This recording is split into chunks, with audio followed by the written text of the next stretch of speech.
भाजप सरकारकडून घाईगडबडीत आणि हुकुमशाही मार्गाने राबवण्यात येत असलेल्या स्पेशल इंटिग्रेटेड रिव्हिजन सर प्रक्रियेच्या विरोधात काँग्रेसच्या ज्येष्ठ नेत्या सोनिया गांधी, विरोधी पक्षनेते राहुल गांधी, काँग्रेस अध्यक्ष मल्लिकार्जुन खरगे, खासदार प्रियांका गांधी, खासदार प्रणिती शिंदे यांच्यासह इंडिया आघाडीतील सर्व प्रमुख नेते मकरद्वार संसद भवन येथे एकत्र आले आणि केंद्र सरकारवर तीव्र निशाणा साधत जोरदार आंदोलन केले।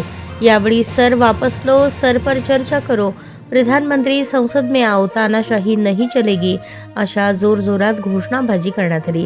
विरोधकांनी आरोप केला की सर ही निवडणुकीत मतचोरी करण्याची यंत्रणाबंदी असून या प्रक्रियेच्या नावाखाली वंचित, शोषित आणि गरीब घटकांची मते वगळली जात आहेत।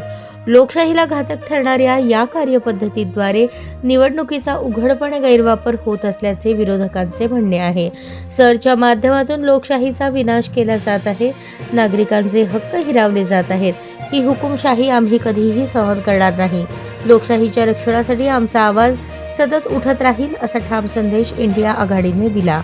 संसद परिसरात झालेल्या या व्यापक आंदोलनाद्वारे इंडिया आघाडीने स्पष्ट केले की सर प्रक्रिया तत्काळ थांबवून देशातील मतदारांचे हक्क अबाधित राहतील याची खात्री करण्यासाठी ते निर्णायक लढा देणार आहेत।